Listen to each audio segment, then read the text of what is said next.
Assalamualaikum warahmatullahi wabarakatuh.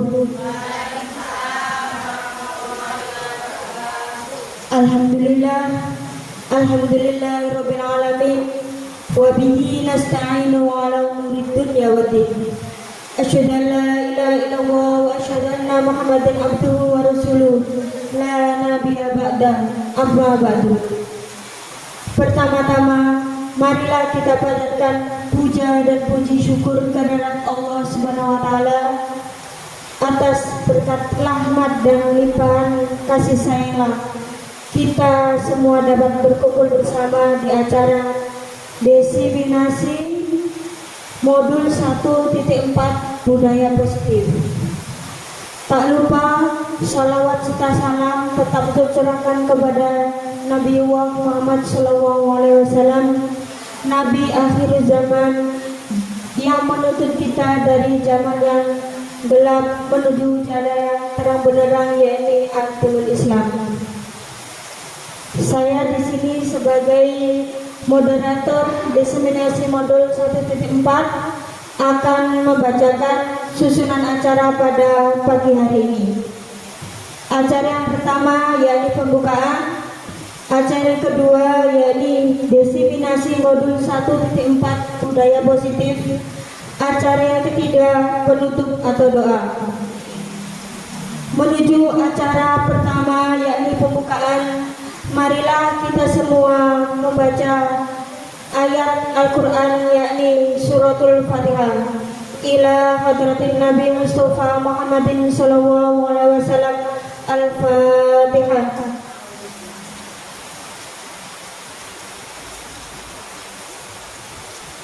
Terima kasih atas bacaan suratul Fatihah.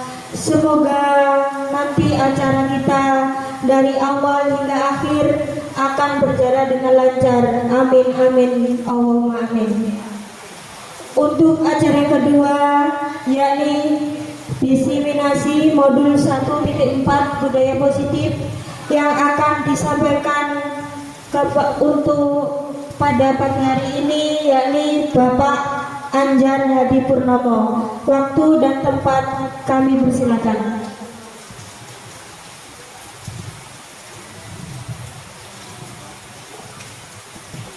Assalamualaikum warahmatullahi wabarakatuh.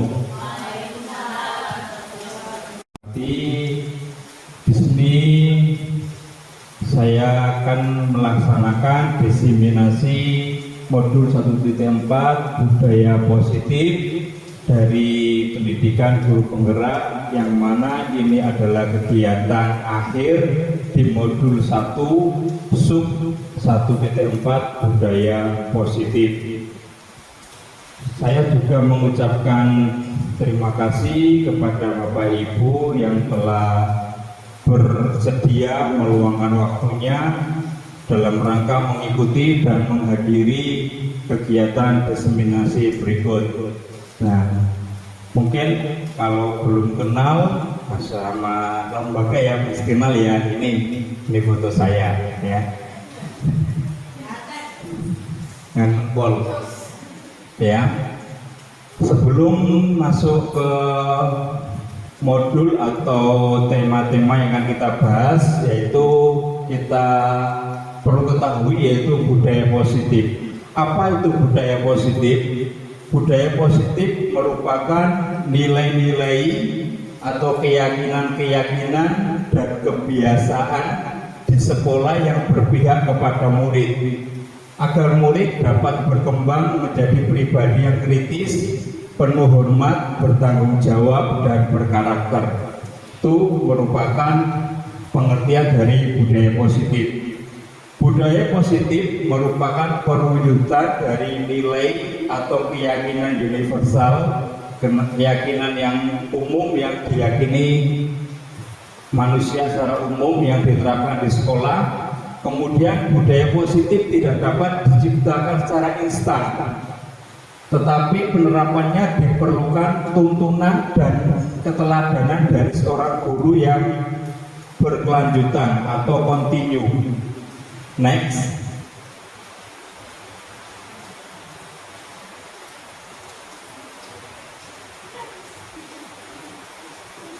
Dimensi budaya positif dalam kegiatan diseminasi pada pagi hari ini ada 6 sub yang akan kita bahas atau kita pelajari bersama. Yang pertama adalah disiplin positif dan nilai-nilai kebajikan universal.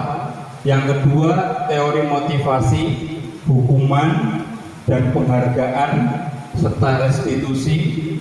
Yang ketiga, keyakinan kelas. Yang keempat, kebutuhan dasar manusia dan dunia berkualitas. Yang kelima, 5 posisi kontrol. Yang keenam, segitiga restitusi. Itulah yang akan kita bahas pada kesempatan pagi hari ini.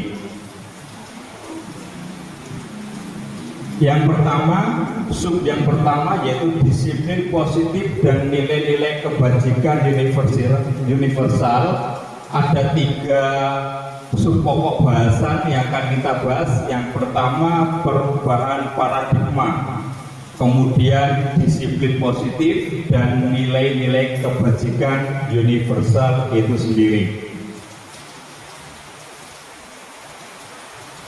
Perubahan paradigma, ada kegiatan kepalan tangan A dan B. Kita ibaratkan Anda dan teman Anda.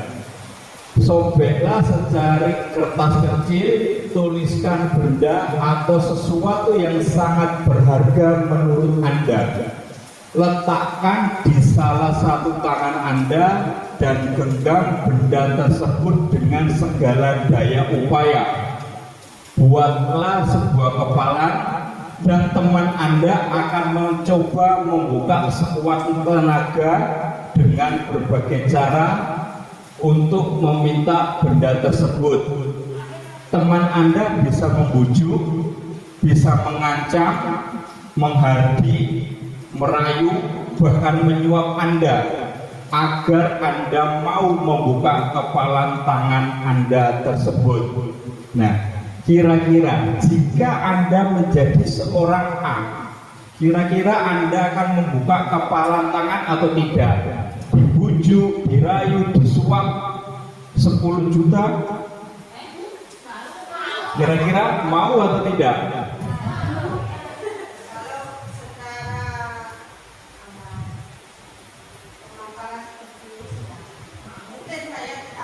Tidak mau. Manusiawi ya. Ya.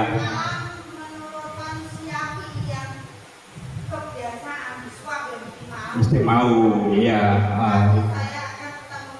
mempertahankan kepalan tangan, ya, mempertahankan kepalan tangan. Karena apa? Benda yang ada di tangan kita ini lebih berharga daripada yang diiming-imingkan oleh teman kita. Sangat berharga sekali bagi kita, ya. Jadi kita akan mempertahankan sekuat tenaga walaupun kita dihardik, kita disuap 2 kali lipat. Asalnya 10 juta, wes tak kei 20 juta, bukaan tanganmu. Kita akan tetap mempertahankan. Nah, berikut ini adalah penjelasannya. Next. Nah, jika kita meyakini suatu hal yang baik, kita akan memegang teguh keyakinan tersebut. Kita pegang teguh, kepal terus. Ketika kita sudah yakin, kita tidak akan mudah untuk digoyahkan, baik dipaksa, dirayu, ataupun disuap. Keyakinan yang kita yakini, inilah yang disebut dengan paradigma kita. Keyakinan yang kita yakini bahwa itu berharga, ya. Merubah paradigma itu bukan hal yang mudah, sulit. Merubah orang itu sulit, ya. Kalau orang itu nggak mau berubah sendiri, ya. Akan tetapi ketika keyakinan itu positif atau paradigma yang kita yakini itu positif, marilah kita pertahankan semampu kita. Tetapi ketika keyakinan itu negatif, maka kita harus bersifat terbuka, kita harus legowo, dan kita harus mau secara sadar untuk merubah keyakinan atau paradigma kita. Kita tidak harus berubah secara total, tidak harus, tetapi bisa sedikit demi sedikit menuju ke arah yang lebih baik. Sebagai pendidik, kita harus bersifat fleksibel, adaptif dengan segala perubahan yang terjadi. Kenapa? Karena pendidikan merupakan salah satu aspek yang sangat dinamis, yang selalu berubah, ya, menyesuaikan dengan perkembangan zaman atau perkembangan peserta didik. Nah, ketika ada sistem baru, kebijakan baru, kurikulum baru, bahkan nanti kalau presiden baru, menteri baru, semuanya akan baru lagi. Ya, kita mau nggak mau harus mengikuti itu. Dan dengan begitu kita harus merubah paradigma kita dan beradaptasi dengan perubahan tersebut. Nah, di sini merubah paradigma itu merubah keyakinan, ya, dari diri kita sendiri. Orang lain tidak bisa merubah kalau diri kita tidak mau berubah. Next.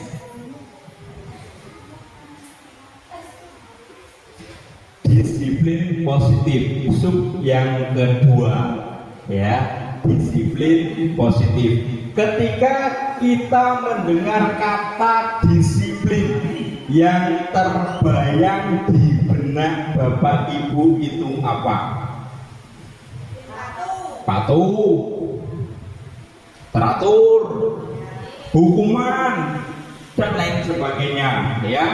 Kebanyakan orang itu menghubungkan disiplin dengan tata tertib, teratur atau kepatuhan pada peraturan.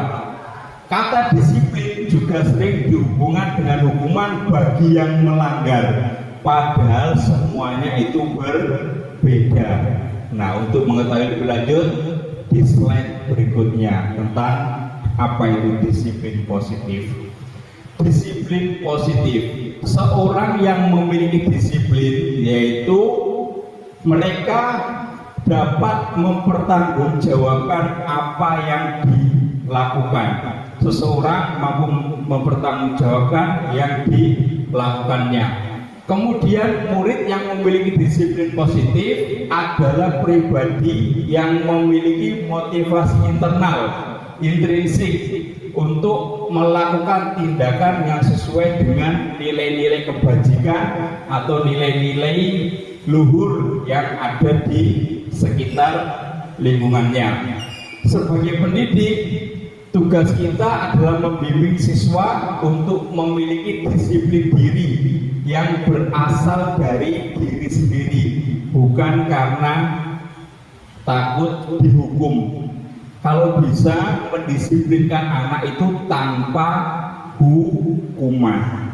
Ya, ini diharapkan di kurikulum baru, kurikulum Merdeka ini tidak ada hukuman dalam mendisiplinkan anak. Kemudian sub yang ketiga yaitu nilai-nilai kebajikan universal.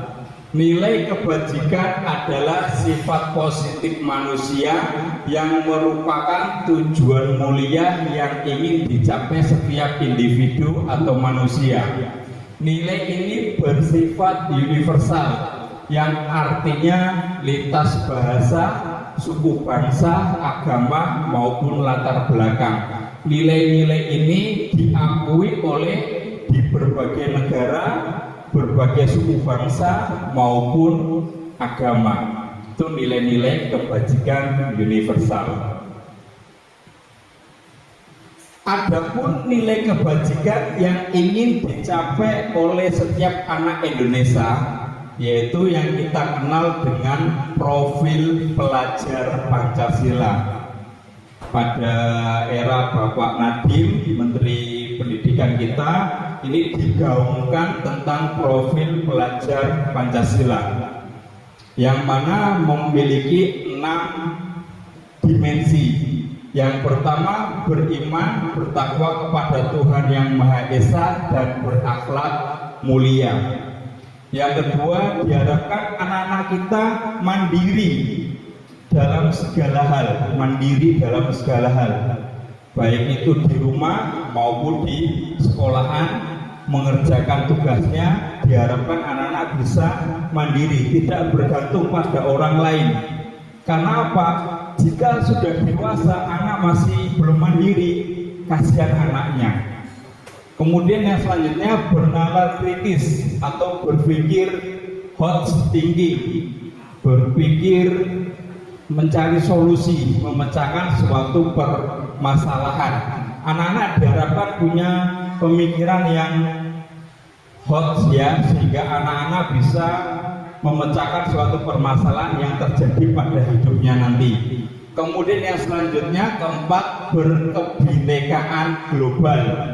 Walaupun anak-anak ini hidup di era modern, di zaman yang serba canggih, globalisasi, tapi anak-anak tetap harus memiliki sifat kebinekaan, yaitu keberagaman global, keberagaman yang ada di Indonesia. Harus bisa saling menghargai satu sama lain, walaupun mereka berbeda agama, budaya maupun berbeda suku. Yang kelima, bergotong royong. Gotong royong ini merupakan ciri khas dari bangsa Indonesia.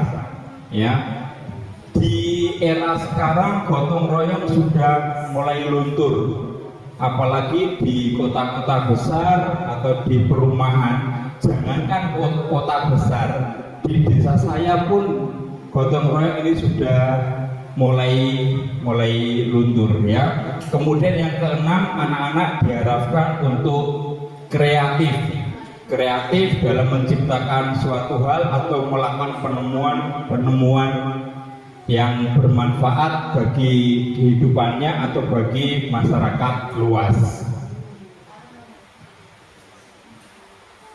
Kemudian yaitu tema yang kedua atau dimensi yang kedua, yaitu teori motivasi, hukuman, dan penghargaan dan restitusi. Ya, ini yang akan kita bahas nanti berkenaan dengan motivasi manusia, kemudian hukuman dan penghargaan yang sering kita berikan kepada peserta didik kita di sekolah. Next. Teori motivasi perilaku manusia. Ada 3 teori. Yang pertama yaitu motivasi eksternal atau dari luar, atau yang biasa disebut ekstrinsik, yaitu untuk menghindari ketidaknyamanan atau hukuman, yang mana apa yang akan terjadi apabila saya tidak melakukannya. Anak-anak akan dihukum, anak-anak tergerak, anak-anak melakukan sesuatu karena adanya hukuman, ya. Kemudian yang selanjutnya, motivasi yang kedua eksternal juga, yaitu imbalan atau penghargaan dari orang lain. Apa yang akan saya dapatkan apabila saya melakukannya? Kedua motivasi ini jika kita terapkan tidak efektif. Karena apa? Hanya bersifat jangka pendek saja. Hukuman, anak-anak akan melakukan sesuatu hal itu jika ada yang ditakuti saja. Kalau nggak ada, ya wis, seenaknya sendiri, ya. Kemudian yang kedua, penghargaan atau reward, anak-anak akan tergantung. Jika tidak diberi hadiah dan diberi penghargaan, anak-anak juga akan mengerjakan seadanya saja. Yang ketiga ini motivasi yang paling baik, yang mana nanti tujuannya pada disiplin positif, motivasi internal atau yang biasa kita sebut intrinsik, yaitu untuk menghargai diri sendiri. Saya akan menjadi orang seperti apa bila saya melakukannya. Anak-anak sadar bahwasanya dia melakukan ini nanti seperti apa akibatnya. Nah, ini yang kita harapkan. Anak-anak itu sadar, oh iya, aku mengerjakan ini biar saya pandai. Nah, itu ya disiplin positif nanti wujudnya. Next. Hukuman dan penghargaan itu tidak efektif. Di awal tadi sudah saya sampaikan, hukuman dan penghargaan. Hukuman membuat anak sakit, baik secara fisik maupun psikis atau secara hatinya. Kita menyakiti fisik dan hati anak. Contoh, hukuman kita mencubit, sakit fisiknya, ya. Kemudian kita bentak anak, hatinya juga sakit. Kemudian untuk yang kedua, membuat murid merasa tidak nyaman. Apabila anak-anak kita hukum, mereka tidak nyaman. Mereka memandang kita itu benci atau kesal, merasa tidak nyaman. Kemudian hukuman itu paksaan, memaksa mereka. Mau nggak mau, mereka harus melakukan atau melaksanakan hukuman tersebut. Kemudian hukuman membuat anak menjadi takut, ya. Kemudian yang selanjutnya, konsep diri yang buruk. Anak merasa dirinya itu buruk jika dihukum, apalagi nanti jika ditertawakan atau dibully temannya, itu malah memperparah keadaan si anak. Kemudian yang selanjutnya, anak akan menyembunyikan kesalahan. Ya, jika ada hukuman, anak-anak pasti akan berbohong. Ya, pasti akan berbohong. Ditanya, enggak pak, enggak saya. Kenapa? Dia takut dihukum. Pasti akan menyebutnya kesalahan. Ini tentang hukuman yang tidak efektif. Kemudian penghargaan juga tidak efektif. Kenapa? Menyebabkan ketergantungan. Contoh, kita kasih, ayo siapa yang dapat nilai 100, saya kasih uang. Nah, besok-besoknya kalau nggak ada uangnya, nggak ada hadiahnya, males anaknya. Serati kayak hadiah kalau Pak Anjar segala gitu, menyebabkan ketergantungan. Kemudian yang kedua, merusak hubungan antar murid. Biasanya anak sing pinter kuwi disenengi karo gurune, dikei hadiah, dipuji, pintere nak. Nah, sing temen-temennya iri, lah kae terus sing dikei, kae terus sing di lem-lem, aku gak tahu belas. Nah, seperti ini tidak efektifan hukuman dan penghargaan jika kita laksanakan di sekolah. Next, selanjutnya yaitu tentang restitusi. Apa itu restitusi? Restitusi proses menciptakan kondisi bagi murid untuk memperbaiki kesalahan mereka. Di sini kita melakukan restitusi untuk memperbaiki kesalahan. bukan menghukum tapi memperbaiki, sehingga mereka bisa kembali pada kelompok mereka dengan karakter yang lebih kuat. Anak bisa kembali ke teman-temannya dengan memiliki karakter yang lebih baik lagi dari sebelumnya.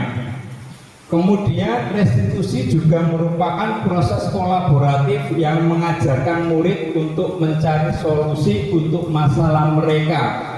Di sini kita ajarkan siswa untuk mencari solusinya. Jika ada anak terlambat, kita carikan solusinya. Nah, besok supaya kamu nggak terlambat itu bagaimana? Apa yang harus kamu lakukan? Nah, ini bersama-sama kita mencari solusi bersama anak-anak. Oh iya Pak, besok saya akan bangun lebih pagi Pak, saya akan pasang alarm. Nah, mereka memunculkan solusi sendiri dan membantu murid berpikir tentang orang seperti apa yang mereka inginkan, dan mereka akan berpikir, oh iya kalau aku berangkat lebih awal aku menjadi orang yang disiplin. Nah itu ya. Next, ciri-ciri restitusi. Ada 9 ciri-ciri restitusi. Restitusi bukan untuk menebus kesalahan, namun untuk belajar dari kesalahan. Anak-anak tidak kita kasih hukuman untuk menebusnya, tapi anak-anak kita ajarkan belajar dari kesalahan. Nah, Bapak harapkan besok kamu bisa lebih disiplin lagi. Ya, ini belajar dari kesalahan. Jangan seperti kemarin-kemarin. Besok harus lebih baik dari hari ini. Hari ini harus lebih baik dari hari kemarin. Kemudian yang kedua, memperbaiki hubungan antara guru dan murid. Kalau kita kasih hukuman, hubungan kita dengan murid akan jauh. Anak akan benci dengan kita. Saya sering dibenci sama anak-anak. Pak Anjar jualan, ngomengan. Nah, dibenci sering saya. Nah, dengan restitusi kita perbaiki, kita ajak ngobrol dari hati ke hati. Nah, kenapa kok kamu nggak mengerjakan PR? Pak, saya semalam itu bantu ibu, Pak. Ibu itu ada pesanan nasi. Nah, kita cari, kita perbaiki hubungan kita dengan anak-anak. Kemudian yang ketiga, kita kasih tawaran, bukan paksaan. Kita tawarkan. Nah, mau seperti ini terus kamu? Atau mau seperti apa nanti? Enggak Pak, saya mau berubah Pak, saya mau menjadi lebih baik. Nah, kita kasih tawaran, bukan kita paksa anak untuk menjadi baik, tapi kita tawarkan supaya mereka menjadi baik menurut dirinya sendiri. Kemudian restitusi menuntun untuk melihat ke dalam dirinya, melihat dalam dirinya seperti apa saya. Oh iya, aku gak disiplin yo. Oh aku kurang ini. Kita tuntun anak supaya melihat dirinya itu seperti apa, agar mengetahui karakter diri anak itu. Yang kelima, restitusi mencari kebutuhan dasar yang mendasari tindakan. Nah, dari restitusi kita cari kebutuhan anak apa yang belum terpenuhi. Contoh, anak-anak berangkat terlalu siang. Kita tanya, kenapa berangkat siang nak? Pak, semalam ketiduran, semalam bangunnya kesiangan karena malam tidur. Nah ini ada kebutuhan apa? Kebutuhan kurang tidur.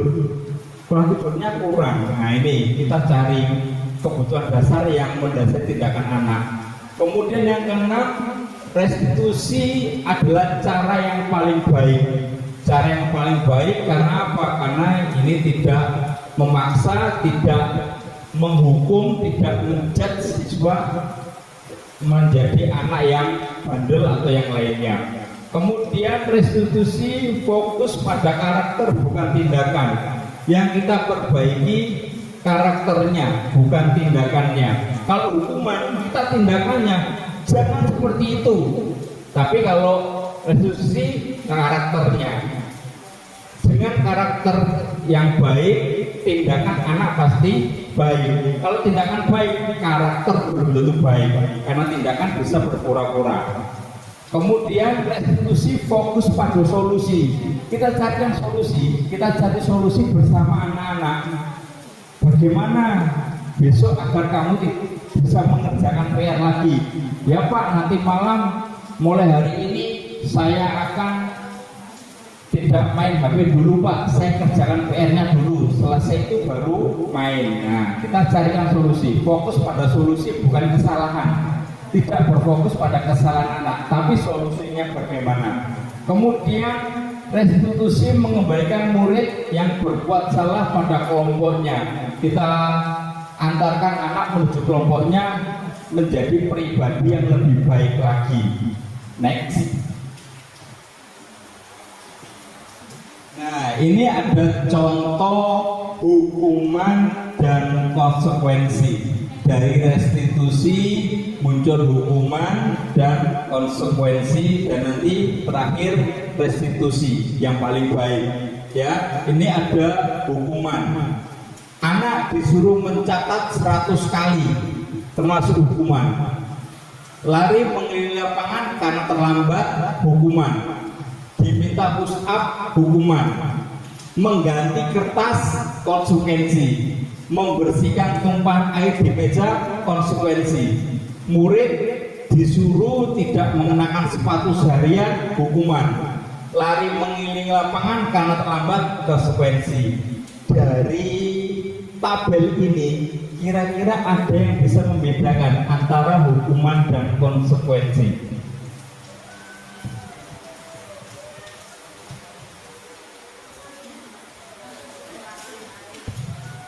Kira-kira ada yang bisa membedakan apa perbedaan? Hukuman menyakiti fisik. Iya, dari sekian hukuman ini semuanya menyakiti fisik.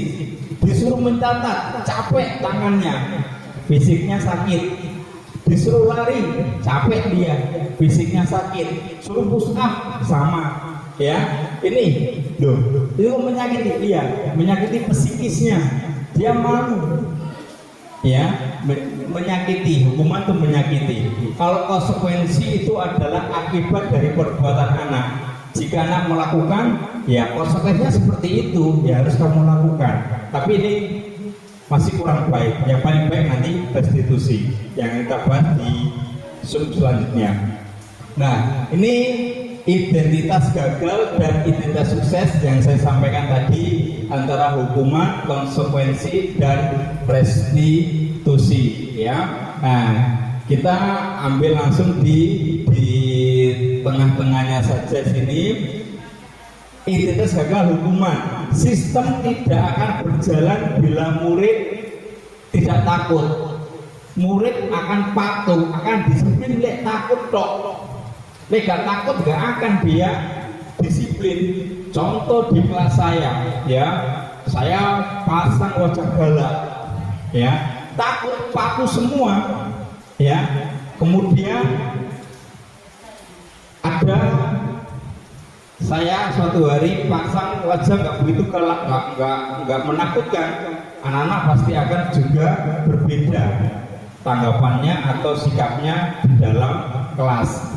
Kemudian konsekuensi memerlukan monitoring dan supervisi secara terus-menerus. Dimonitor terus. Benar nggak anak ini melakukan ini? Benar nggak tidak melakukan ini? Dimonitor terus. Karena ada konsekuensi yang harus dijalankan. Kemudian restitusi di sini yang paling baik, yaitu murid akan belajar bertanggung jawab terhadap perilakunya sendiri. Yang mana nanti di ujungnya, di akhirnya, murid atau anak dapat menghormati dirinya dan orang lain. Seperti itu. Next. Sub berikutnya yaitu keyakinan kelas.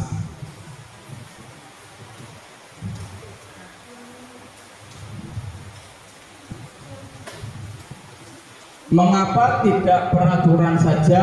Mengapa harus keyakinan kelas? Di sini ada 3 pertanyaan. Yang pertama, mengapa kita menggunakan helm? Yang kedua, kita harus memakai masker. Yang ketiga, kita harus datang tepat waktu. Mengapa kita memakai helm? Nah, ini adalah peraturan. Jika berkendara menggunakan roda 2 kita harus pakai helm, itu peraturannya. Di sini bisa kita tarik keyakinannya. Apa keyakinannya? Keselamatan. Kalau kita meyakini pakai helm selamat, walaupun ada polisi nggak polisi, kita tetap pakai helm karena meyakini keyakinannya kalau kita pakai helm insya Allah selamat. Seperti itu, keyakinan. Kenapa kok keyakinan ada peraturan? Karena keyakinan itulah yang akan menyadarkan kita. Kemudian yang kedua, mengapa kita memakai masker pada saat COVID? Kesehatan. Keyakinan kita sehat, kita pakai masker, jaga jarak, kita kan sehat, kita nggak tertular COVID. Tapi kalau cuma peraturan toh, mungkin nggak akan kita pakai masker, nggak akan pakai. Tapi kalau kita meyakini kalau kita pakai masker, kita mencuci tangan, jaga jarak, terhindar dari COVID, yakin itulah yang akan menyadarkan kita pasti akan patuh terhadap hal-hal berikut. Kemudian datang tepat waktu, peraturannya. Keyakinannya apa? Keyakinannya yaitu kita menjadi orang yang disiplin waktu. Ya, nah di bawahnya ada keterangannya untuk mendukung motivasi dari diri sendiri, yaitu kita kembalikan ke nilai atau keyakinan yang menggerakkan seseorang dibandingkan hanya mengikuti peraturan-peraturan saja. Kalau peraturan bisa diterjang, tapi kalau kita sudah yakin kalau aku pakai ini selamat, walaupun nggak ada peraturan, nggak ada yang menghukum, pasti akan dipakai. Seperti itu. Nah, ini perbedaan peraturan dan keyakinan. Peraturan, kembalikan buku pada tempatnya, itu peraturan. Ya, keyakinannya tanggung jawab. Jika anak punya keyakinan tanggung jawab tanpa disuruh, pasti akan dikembalikan sendiri. Tanpa disuruh. Kalau sudah memiliki keyakinan, ya.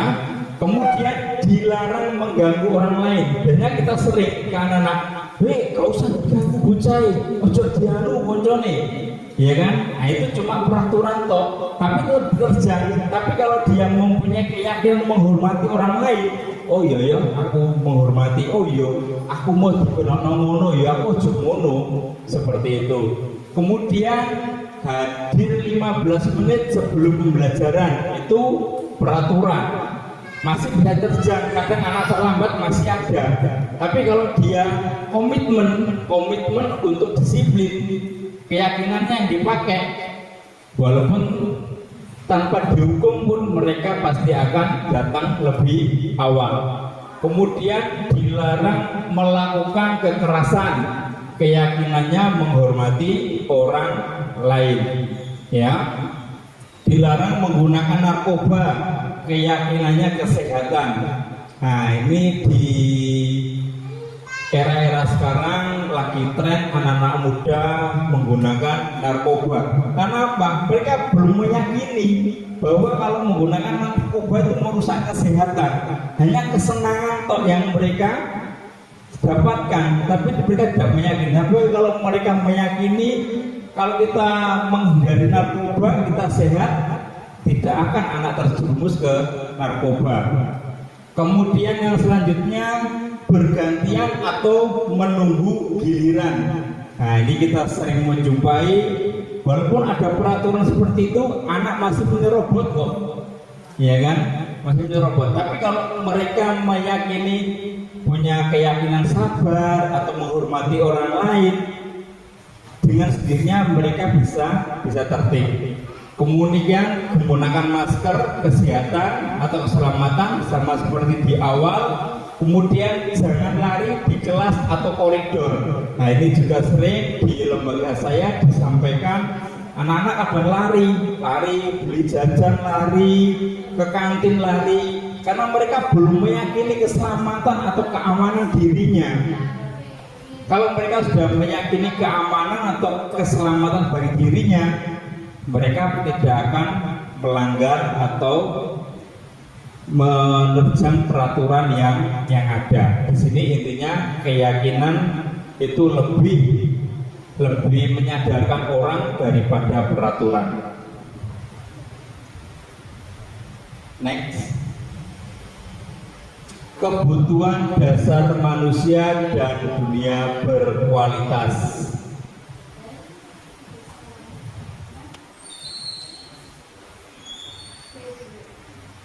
Lima kebutuhan dasar manusia. Manusia memiliki 5 kebutuhan dasar.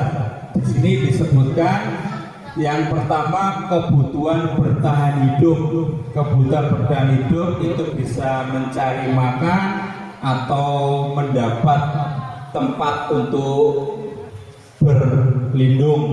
Kemudian yang kedua, kebutuhan akan kasih sayang dan rasa diterima. Orang-orang yang tidak memenuhi kebutuhan kasih sayang dan rasa diterima, mereka akan merasa dikucilkan. Kemudian kebebasan. Semua manusia ini bebas. Bahkan Pak Ki Hajar Dewantoro pun menyebutkan bahwa manusia Indonesia adalah manusia yang merdeka. Yang merdeka, bahkan sampai kurikulumnya dibuat kurikulum merdeka. Kemudian kebutuhan yang keempat yaitu kesenangan.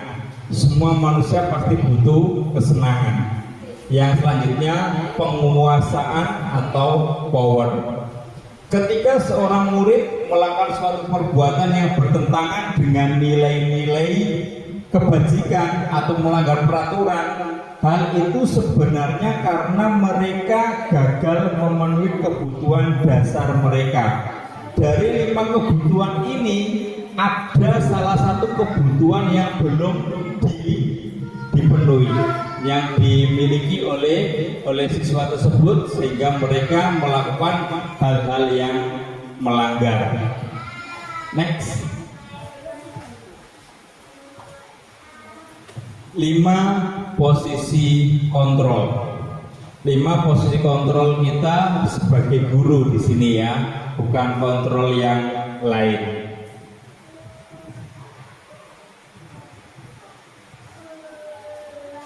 Lima posisi kontrol tersebut, yang pertama yaitu penghukum, yang kedua pembuat rasa bersalah, yang ketiga teman, yang keempat pemantau, dan yang kelima manajer. Next. Nah, adapun posisi sebagai penghukum, yaitu seorang penghukum bisa menggunakan hukuman fisik maupun verbal. Ya, kita sebagai guru memarahi anak atau mencubit anak, itu berarti posisi kita sebagai penghukum. Menyakiti anak baik secara fisik maupun secara verbal, itu posisi kita sebagai penghukum. Kemudian yang kedua, pembuat merasa bersalah, yaitu posisi guru bersuara lebih lembut. Pembuat rasa bersalah akan menggunakan keheningan yang membuat orang lain merasa tidak nyaman, bersalah atau rendah diri. Biasanya ini saya lakukan di kelas. Bila anak rame saya diem, saya lihat, anak-anak akan merasa bersalah sendiri. Nah, ini adalah pembuat rasa bersalah. Kemudian yang selanjutnya posisi kontrol sebagai guru, yaitu guru memposisikan tidak akan menyakiti murid, namun akan tetap berupaya mengontrol melalui persuasi, bujukan, rayuan atau pendekatan yang lebih humanis. Kemudian posisi pemantau, yaitu mengawasi. Pada saat kita mengawasi, kita bertanggung jawab atas perilaku orang yang kita awasi. Sebagai pemantau ini kita mengawasi murid disiplinkah, murid melanggarkah, kita awasi secara terus menerus. Kemudian terakhir, posisi manajer adalah posisi di mana guru berbuat sesuatu bersama murid, mempersilahkan murid mempertanggungjawabkan perilakunya, mendukung murid agar dapat menemukan solusi atas permasalahan sendiri. Ini sebagai manajer, ini posisi yang paling baik kita lakukan di lembaga. Kita bersama-sama murid mencari solusi, ya. Kita tidak menghukum, tidak membuat mereka bersalah, tidak menjadikan teman. Kalau kita menjadikan teman, nah ini ada batasan-batasan nanti yang akan dilanggar kalau kita menjadikan teman. Kemudian kalau memantau, kita akan sibuk memantau terus, anak nggak akan sadar. Nah, sebagai manajer kita menyadarkan anak agar melakukan disiplin positif. Next. Nah, ini ya, dari kelima kontrol tadi ini ada penjelasannya, ada kontrol dari luar dan kontrol dari diri anak sendiri. Nah, nih sebagai penghukum, guru akan menghadir, pembuat bersalah, guru akan berceramah. Sebagai teman, guru akan membuatkan alasan. Pemantau, guru akan menghitung atau mengukur, mengawasi mereka. Manajer akan mengajukan pertanyaan-pertanyaan. Dan hasilnya, murid akan memberontak. Kalau kita hukum, lama-lama murid bisa memberontak, ya. Mungkin di SD nggak begitu. Kalau di sekolah tingkat atas SMA bisa berontak murid malah. Kalau kita hukum terus-menerus, ya. Kemudian kalau pembatasan bersalah, murid akan berbohong. Kalau sebagai teman, mereka akan ketergantungan. Kalau pemantau, mereka akan disiplin jika kita awasi. Kalau kita posisikan sebagai manajer, mereka akan kuat karakternya. Nah, dan dampak bagi murid bagaimana? Kalau kita kasih hukuman, kita sebagai penghukum, mereka akan mengurangi kesalahannya. Mereka akan mengurangi kesalahan. Wah, dihukum monotok kok, ya, seperti itu. Kemudian kalau pembatasan bersalah, mereka akan minder, akan merasa rendah diri. Kalau sebagai teman, mereka akan tergantung kepada kita, menggantungkan kita. Rapopo, Bapak Anjar, Kapopo, Panggaran Rapopo, nah gitu, ya. Kemudian kalau sebagai pemantau, mereka akan tergantung pada sanksi atau penghargaan yang kita berikan. Tapi kalau kita posisikan sebagai manajer, siswa akan mengevaluasi diri sendiri dan memperbaiki dirinya. Ini 5 posisi kontrol yang dapat kita lakukan sebagai guru. Nah, yang paling baik adalah posisi manajer. Yang lainnya bisa dilihat, bisa dibaca perbedaan dari 5 posisi kontrol tersebut. Next, yang selanjutnya yaitu segitiga restitusi. Nah, segitiga restitusi, apa itu segitiga restitusi? Proses menciptakan kondisi murid untuk memperbaiki kesalahannya sehingga bisa kembali ke kelompok atau temannya dengan karakter yang lebih kuat. Sebagai seorang guru, kita harus memahami restitusi sebagai salah satu cara menanamkan disiplin positif pada murid sebagai bagian dari budaya positif di sekolah. Ya, berikut ini adalah penjelasan dari segitiga restitusi. Segitiga restitusi memiliki 3 langkah, yaitu yang pertama menstabilkan identitas, yang kedua validasi kebutuhan, yang ketiga menanyakan keyakinan. Dan ini saling berkaitan, saling bergantung satu sama lain. Next, penjelasannya tentang segitiga restitusi. Nah, menstabilkan identitas. Apa itu menstabilkan identitas? Yaitu membuat anak merasa gagal karena berbuat salah, menjadi positif terhadap dirinya. Contoh kata atau ucapan yang dapat kita gunakan untuk menstabilkan identitas anak. Yang pertama, kita bisa sampaikan ke anak-anak jika anak melakukan kesalahan.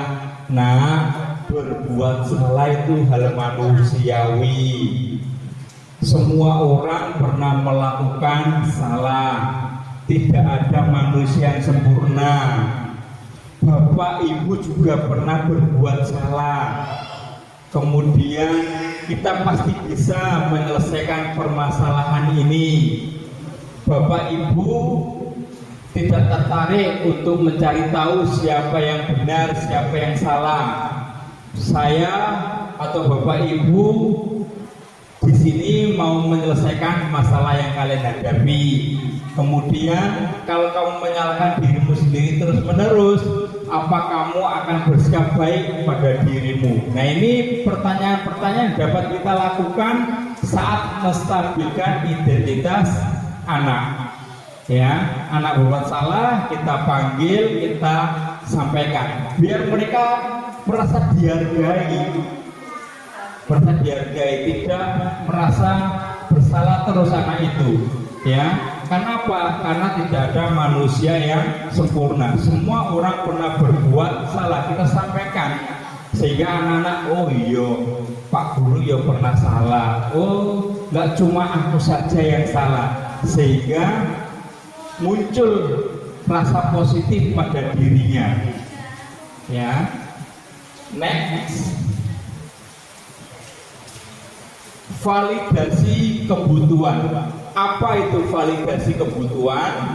Validasi kebutuhan yaitu membantu murid untuk mengenali kebutuhan dasar yang ingin dipenuhinya ketika melakukan kesalahan itu.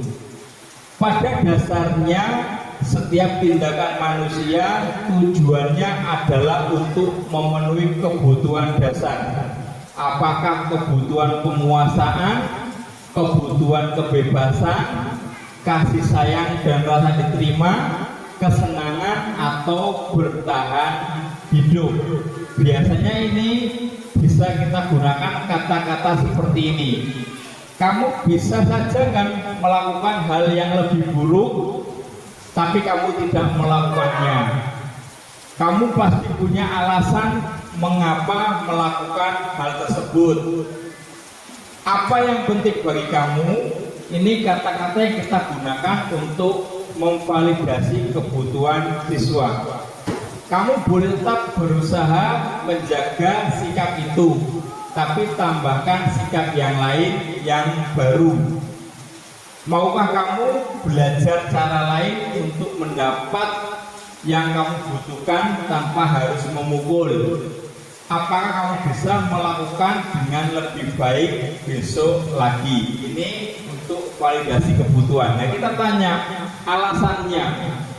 Kita tanya, contoh anak bertengkar dengan temannya, ya, bertengkar, kita panggil, identitas sudah kita stabilkan, kita validasi kebutuhannya.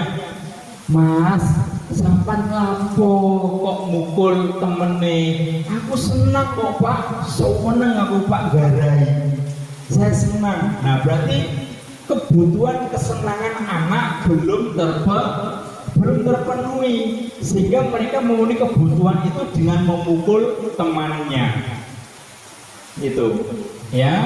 Kemudian kebutuhan bertahan hidup. Contoh, anak kita dapati anak mencuri, sudah kita stabilkan identitasnya, kemudian kita validasi kebutuhannya. Kebutuhan apa yang belum mereka penuhi? Kita tanya, Mas, kenapa kau mencuri? Pak, saya nggak dikasih saku sama orang tua, Pak.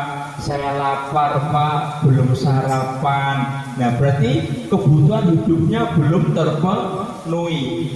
Bahwasannya jika anak melanggar itu adalah karena kebutuhan dasarnya itu belum terpenuhi. Nah, disinilah kita cari kebutuhan apa yang belum terpenuhi, kemudian nanti kita cari solusi bersama anak tersebut. Next, menanyakan keyakinan.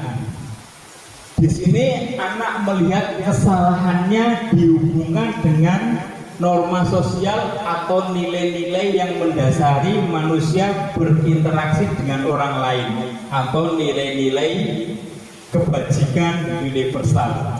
Dalam menanyakan keyakinan, kita bisa sampaikan atau ucapkan kepada anak apa nilai yang kita percaya di kelas atau sekolah kita.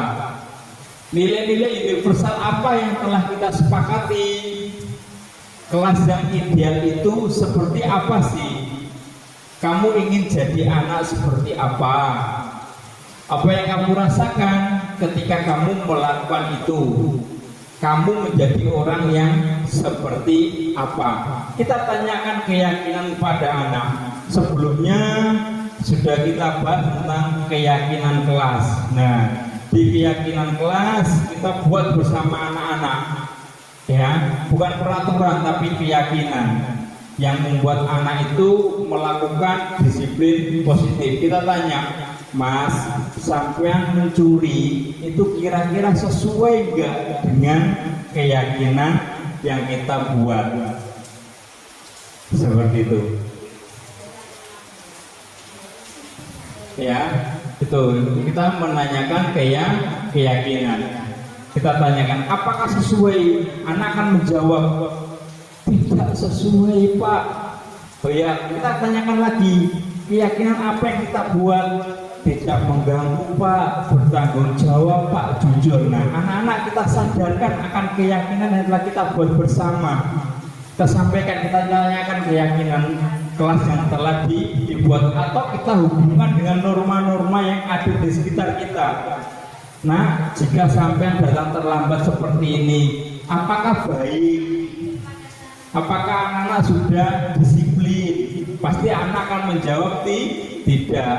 Nah, dari situ bisa kita sadarkan anak-anak akan keyakinan-keyakinan yang ada di sekitarnya. Dengan keyakinan-keyakinan yang diyakini secara terus kita sampaikan ke anak-anak, anak-anak juga akan menjadi pribadi yang lebih baik atau lebih kuat lagi, ya. Kemudian ya, itu yang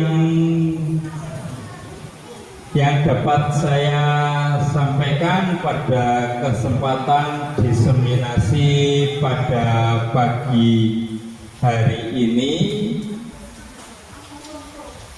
Contoh diseminasi segitiga restitusi.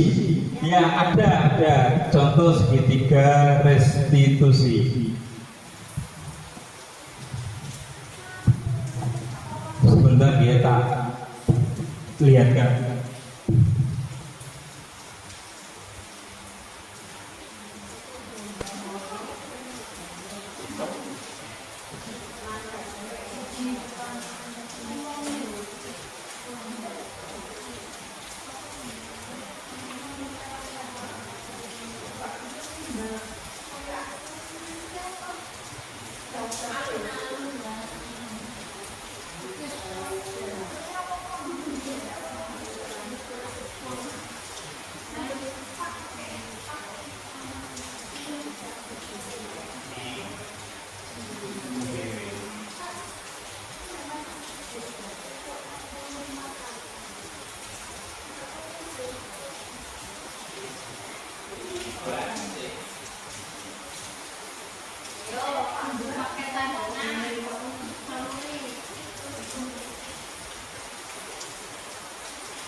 Restitusi yang saya lakukan di dalam kelas saya.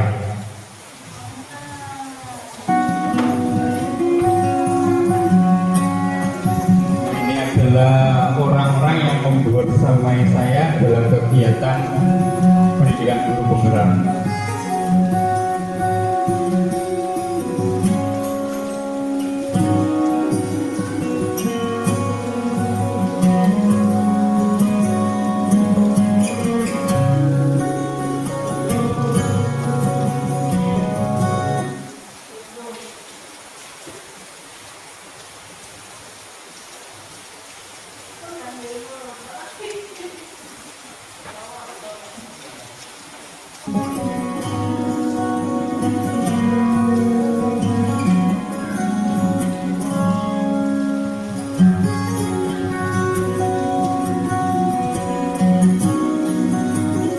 Kasus yang pertama yaitu ada siswa yang bernama Rafa kelas 6 datang terlambat.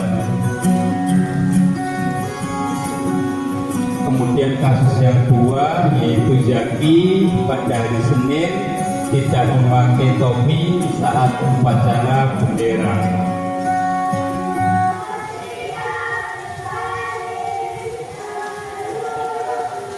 Ini pelaksanaan segitiga restitusi. Kasus pertama terlambat.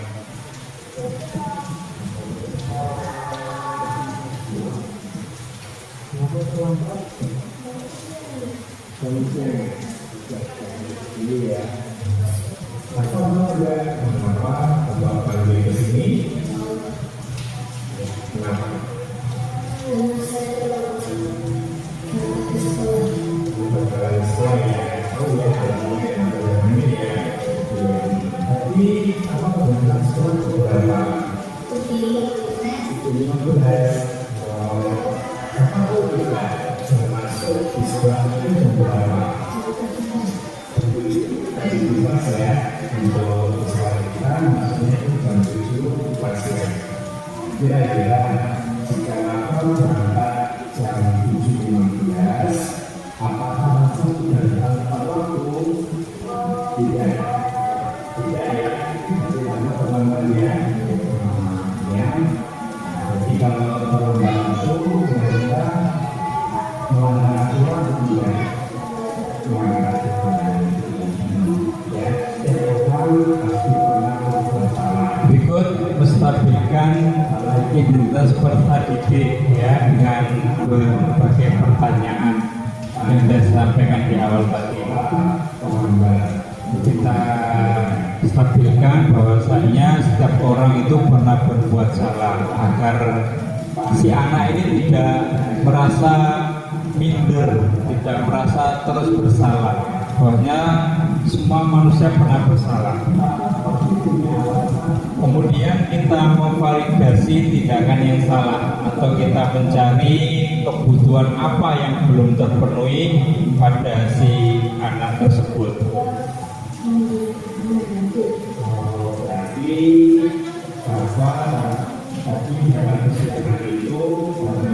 nah, di sini saya menanyakan mengapa dia terlambat ke sekolah. Dijawab, saya bangun kesiangan Pak. Saya tanya lagi, kenapa bangun kesiangan Nak? Si anak menjawab, semalam saya nonton bola Pak, tidur terlalu malam Pak, habis itu bermain HP sampai jam 1 malam. Akhirnya paginya dia terlambat.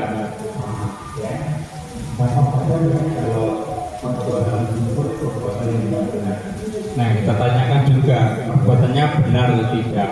Untuk dalam pengembangan ke sekolah, apakah sudah sesuai dengan keyakinan kelas dan yang kita buat? Kalau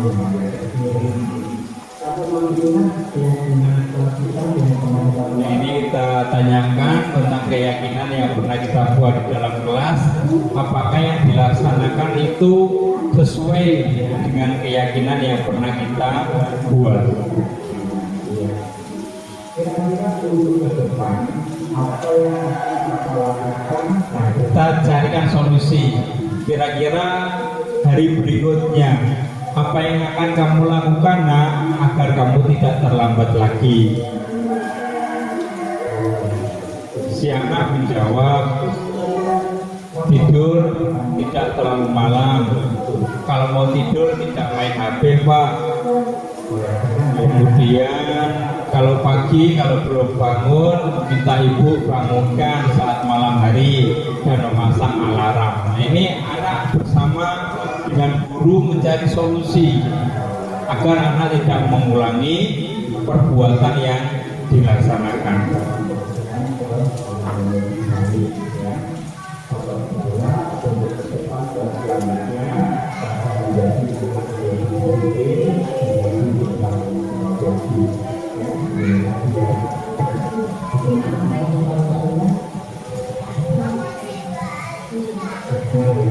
Setelah melaksanakan restitusi, kita tanya tanggapan anak, bagaimana rasanya? Merasa senang, Pak, merasa lega, Pak. Ya, saya bersalah nggak dihukum, Pak, tapi saya mendapatkan solusi bersama dengan Pak Guru. Nah, seperti itu. Ini kasus yang kedua.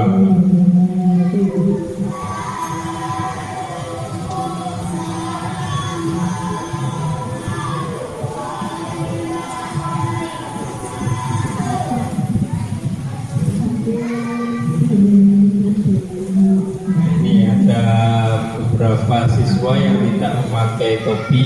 Nah, ini kita stabilkan identitasnya, kita tanyakan, kemudian kita sampaikan bahwa semua anak, semua orang pernah berbuat salah. Kita sampaikan kemarin temanmu juga salah, anaknya itu berangkat siang. Nah, dengan ini anak tidak minder lagi, ya. Anak merasa, oh iya, enggak aku toh yang salah, seperti itu. Nah, setelah anak tahu kalau semua orang pernah salah, nah kita perbaiki kesalahan tersebut, ya. Nanti kita tanyakan validasi kebutuhan atau kesalahannya seperti apa, kemudian kita tanyakan keyakinan, apakah sesuai dengan keyakinan yang sudah dibuat bersama.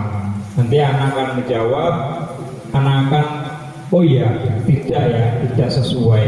Nah, dengan seperti itu anak sadar kalau hal tersebut tidak sesuai dengan keyakinannya, dengan keyakinan kelasnya. Ya, lambat laun dengan seperti itu anak sadar, anak termotivasi sendiri, anak akan berkurang untuk melakukan pelanggaran tersebut karena anak-anak sudah mulai sadar, oh iya nggak sesuai, seperti itu.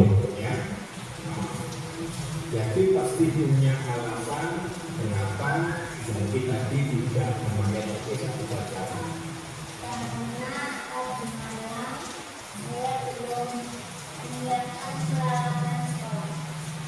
Sehingga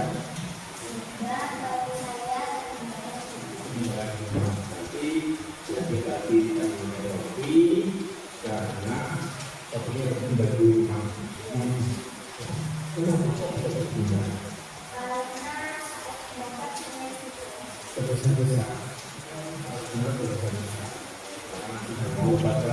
Ini validasi tindakan yang salah.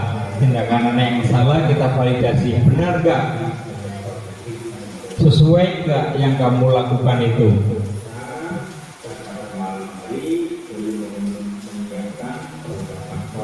Betul ya?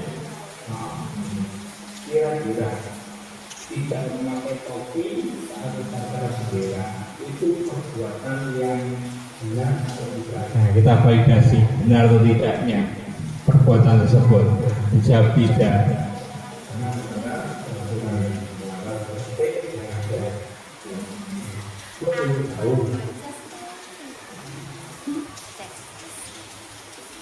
Ini kita tanyakan keyakinan kelas yang pernah dibuat bersama. Tidak memakai topi satu pacara, kira-kira sesuai dengan keyakinan kelas yang pernah kita buat. Tidak, kita sesuai dengan Kita sesuai. Kita tanya keyakinan yang pernah dibuat.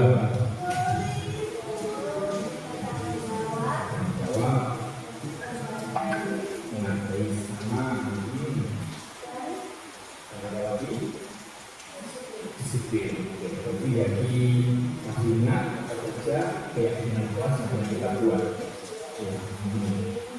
Ya, dari keyakinan yang sudah pernah kita buat bersama dan jadi juga masih.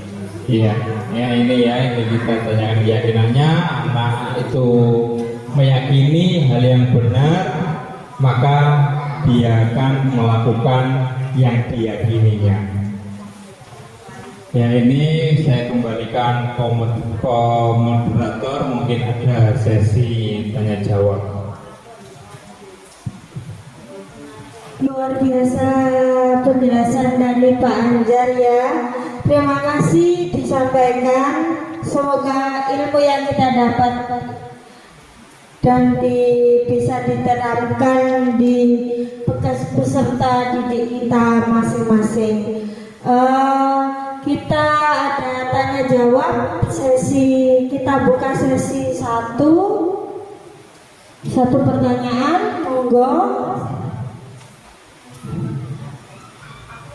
monggo nggih Bu.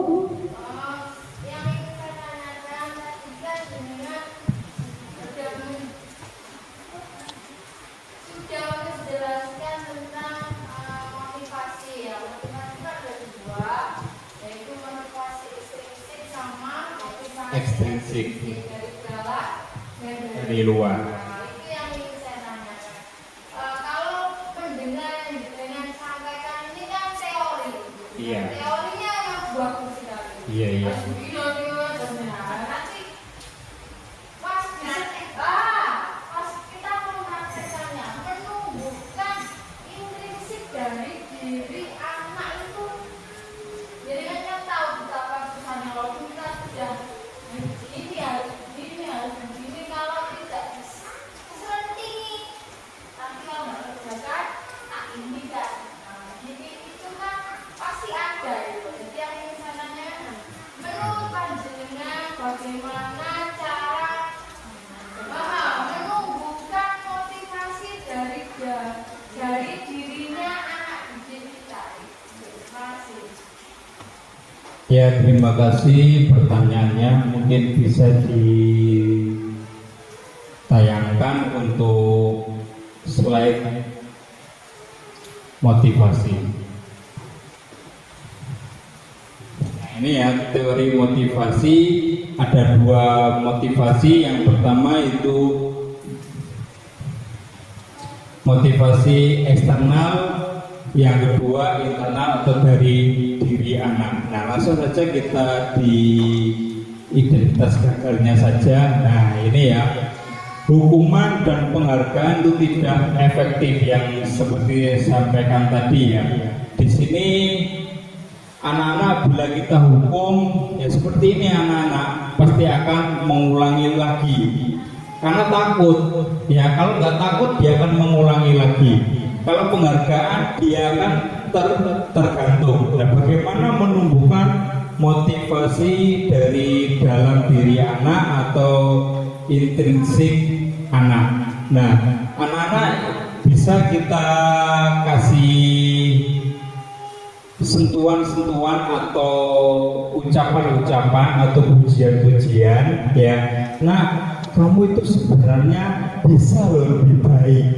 Nah, kamu itu bisa loh seperti ini, seperti itu. Kita sampaikan seperti itu. Hal-hal positifnya anak, kita sentil hal-hal positifnya anak.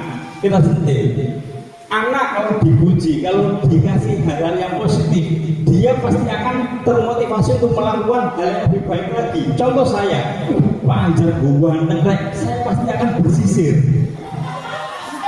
Seperti itu, iya. Loh, Pak Anjar pinter saya akan belajar. Perbombong oleh TKI, Pak Anjar dari pinter kok, tak takoi raiso. Nah itu, kita sentuh sentuhan, ya kita sentuh positifnya anak kita sentuh. Nah, sebenarnya itu pinter nak. Cuma samanku sondok panges, saman sondok gini, nah gitu kita sentuh gitu. Nah itu terus kita sampaikan ke anak. Lambat laun anak akan terenyuh, akan sadar. Oh jojo aku iso. Oh jojo aku gak gablek. Oh jojo aku pinter. Seperti itu, sama seperti saya. Kadang di luar tuh ada ngomong, Pak Anjar kok pinter, masuk goblok, bodoh saya nggak pinter. Hawa tok pinter ya. Saya belajar, saya cari informasi sebanyak mungkin. Jadi kalau ada orang tanya, saya bisa menjawab. Mergo sekarang dicap pinter. Nah kita harus melebeli anak itu yang positif.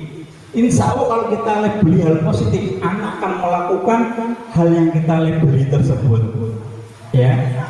Ya, sabar, continue, terus menerus. Karena nggak bisa instan langsung, nggak bisa. Tapi butuh proses, butuh waktu.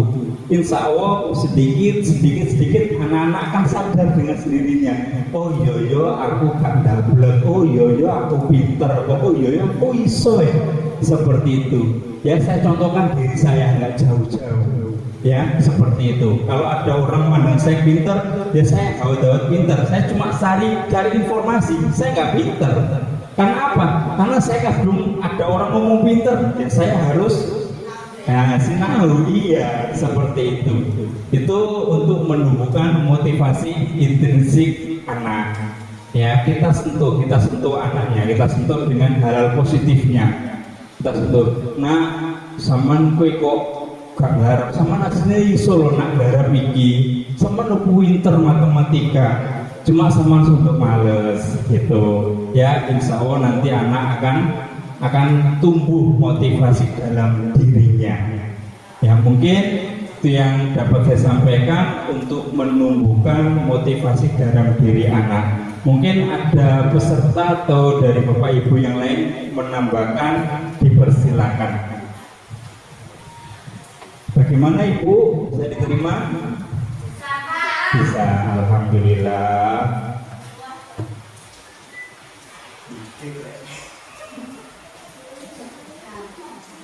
Ya sudah saya sampaikan kembalikan ke moderator. Gimana Bu? Sudah?